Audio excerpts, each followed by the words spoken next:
All right. Day and night, they're out there flashing their revved-up rides, using their need for speed. Illegal street racers burn rubber all over Southern California, no matter how hard or how often police try to shut it down. Phil Schumann tells us many drivers say they have no choice. Tires smoke, the starter signals, the adrenaline pumps, and it's a pedal-to-the-metal blast of speed.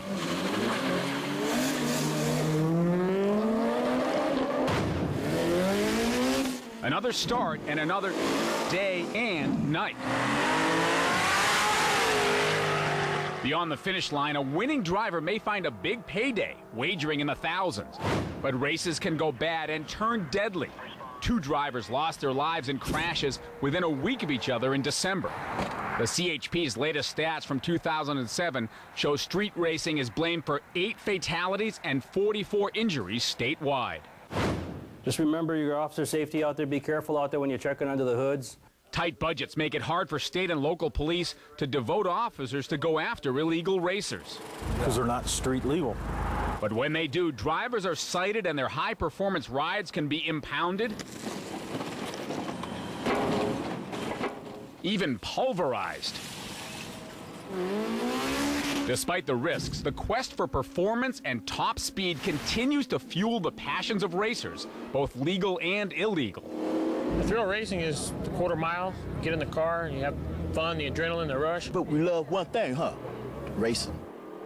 We saw that love on a sunny Sunday in Compton, a gathering of hundreds ready for racing on an industrial zone straightaway.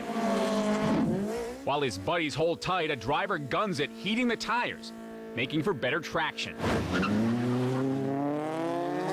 Winners count their take as the racing roars on.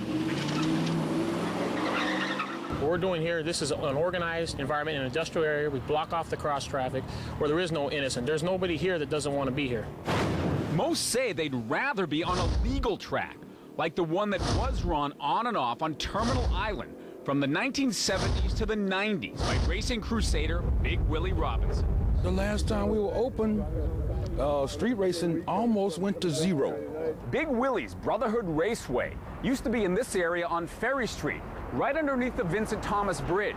Reopening it somewhere else in the harbor area has been a 14-year test of wills between City Hall, the port, police, neighborhood councils, and of course, frustrated racers. And this the only thing we can do is be illegal.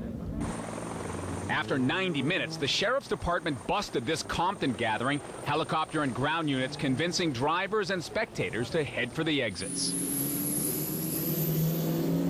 In minutes, the street was clear of racers, if only for the day. There's illegal racing far and wide in Southern California. This was Victorville on a Friday night, and the CHP was being proactive, stopping and citing drivers for making racing modifications to their cars. Aftermarket headers. They looked for tricked-up engines and super loud exhaust pipes. Drivers, in addition to paying a fine, have to rip out the mods. It can run thousands, up to $10,000, depending on what they have to do to get the vehicle back to normal.